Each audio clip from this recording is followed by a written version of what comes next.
সুপ্রিয় দর্শকবৃন্দ, আসসালামু আলাইকুম রহমতুল্লাহি ওয়া বারাকাতুহু। প্রীতি ও শুভেচ্ছা নেবেন। আশা করি সকলে ভালো আছেন। ঢাকা ৮ আসনের সংসদ সদস্য পদপ্রার্থী এবং ইনকলাব মঞ্চের মুখপাত্র উসমান হাদী আমাদের বাংলাদেশের গতানুগতিক রাজনীতিতে একটি ব্যতিক্রমী ধারা চালু করেছেন। তো ভবিষ্যতে তিনি এই যে নির্বাচনটি অনুষ্ঠিত হতে যাচ্ছে, সেই নির্বাচনে তিনি সংসদ সদস্য পদপ্রার্থী হবেন কিনা, ওই এলাকার লোকজন তাকে ভোট দেবে কিনা, এটি আসলে আমার জানা নেই। তবে যে ধারাটি তিনি শুরু করেছেন এবং চালু করেছেন, এটি আমার কাছে খুব ভালো লেগেছে। সেটি হচ্ছে, একজন প্রার্থী যখন নির্বাচনে প্রতিদ্বন্দ্বিতা করেন তখন তার নির্বাচন সংক্রান্ত যে খরচ, এটি কিন্তু অনেক বেশি করতে হয়। বিভিন্ন তার প্রচারণার ক্ষেত্রে তার নির্বাচনী একটা খরচ আছে। তো বাংলাদেশের রাজনীতিতে বিভিন্ন নির্বাচনে প্রার্থীরা যে নির্বাচনী প্রচারণা যে খরচগুলো করেন, সেগুলো নিয়ে অনেকের প্রশ্ন রয়েছে এবং নির্বাচনী প্রচারাভিযানের যে খরচ, ওই খরচের যে টাকার যে উৎস, সেই উৎসটা কি বৈধ না অবৈধ, এটা নিয়েও কিন্তু মানুষের মনে প্রশ্ন রয়েছে। তো তিনি যেটি করেছেন সেটি হচ্ছে যে তিনি নির্বাচনী প্রচারণা শুরু থেকে এই পর্যন্ত তিনি একটি তার নির্বাচনী প্রচারণাকে কেন্দ্র করে তিনি একটি তহবিল গঠন করেছেন, যার নাম দিয়েছেন নির্বাচনী তহবিল।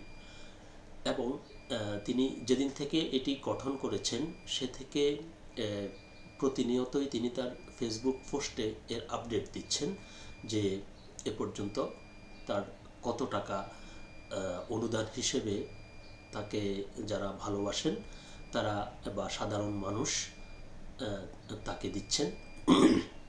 তো এটি নিয়ে দৈনিক আরটিভি অনলাইনে একটি সংবাদ প্রকাশিত হয়েছে। আমরা ওই সংবাদটি দেখব। তার আগে একটু বলে নেই যে এই যে ধারাটি তিনি চালু করেছেন, এটি সাধারণত আমরা মার্কিন যুক্তরাষ্ট্রের নির্বাচনে এটি দেখে থাকি। তো এর কিন্তু প্রয়োজন রয়েছে এজন্যই, কারণ বাংলাদেশের মতো একটি রাষ্ট্রে যেখানে সবসময় নির্বাচনে কিংবা রাজনৈতিক দলের নেতাকর্মীদের নীতি নৈতিকতা নিয়ে সাধারণ মানুষের সবসময় একটা প্রশ্ন থাকে, সন্দেহ থাকে যে তারা কি বৈধ ইনকাম করে না অবৈধ ইনকাম করে। তো সেই ক্ষেত্রে অন্যান্য প্রার্থী যারা আছে তাদের প্রতি আমাদের আহ্বান থাকবে, আপনারাও ইনকলাব মঞ্চের হাদী যে পদক্ষেপটি নিয়েছেন বা যেটি অনুসরণ করছেন, আপনারাও সেটি ধীরে ধীরে চালু করুন। এতে সাধারণ মানুষ হিসেবে আমাদের মধ্যে যে প্রশ্নগুলো ঘুরপাক খায়, আমরা এর মাধ্যমে এর জবাবটা পাবো। তো চলুন আমরা আরটিভির অনলাইনে ইনকলাব মঞ্চের হাদীকে নিয়ে যে নিউজটি করেছে দেখি সেখানে কি লিখেছে। 23 দিনে নির্বাচনী তহবিলে কত টাকা উঠেছে জানালেন হাদী। ইনকলাব মঞ্চের মুখপাত্র ও ঢাকা ৮ আসনের এমপি প্রার্থী শরীফ ওসমান হাদী তার নির্বাচনী তহবিলের সর্বশেষ আপডেট প্রকাশ করেছেন। রোববার 30 নভেম্বর রাত 11:30টার পর নিজের ভেরিফাইড ফেসবুক আইডিতে এক পোস্টে নির্বাচনী তহবিলের বিস্তারিত হিসেব তুলে ধরেন তিনি। সেখানে 7 নভেম্বর থেকে 30 নভেম্বর পর্যন্ত মোট 23 দিনে বিভিন্ন মাধ্যমে মোট 15,40,412 টাকা অনুদান পেয়েছেন বলে জানান তিনি। পোস্টে ওসমান হাদী আরও জানান, ব্যাংকে জমা পড়েছে 13,31,557 টাকা, বিকাশের মাধ্যমে 1,98,989 টাকা, নগদে 6,028 টাকা এবং রকেটে 3,800 টাকা। সব মিলিয়ে অনুদানের মোট পরিমাণ দাঁড়িয়েছে 15,40,412 টাকা।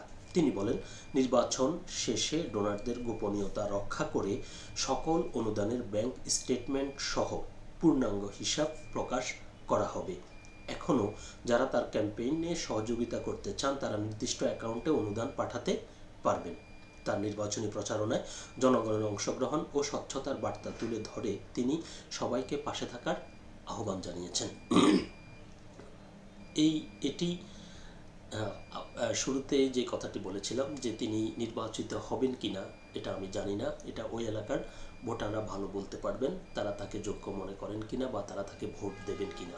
কিন্তু তিনি যে পদ্ধতিটি চালু করেছেন এটি অবশ্যই একটি প্রশংসনীয় উদ্যোগ, তাকে এজন্য সাধুবাদ জানাবো।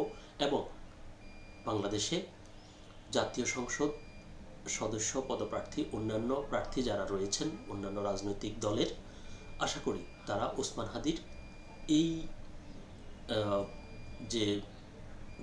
যে ধারা তিনি চালু করেছেন তারা সবাই এই ধারাটি অনুসরণ করবেন এবং ভোটারদের কাছে তাদের নির্বাচনী প্রচারাভিযান সংক্রান্ত যে তহবিল সে তহবিলের বিশ্বাসযোগ্যতা তারা জনসম্মুখে তুলে ধরবেন বলে আমরা আশা করি। সকলে ভালো থাকবেন, সুস্থ থাকবেন। আল্লাহ হাফেজ।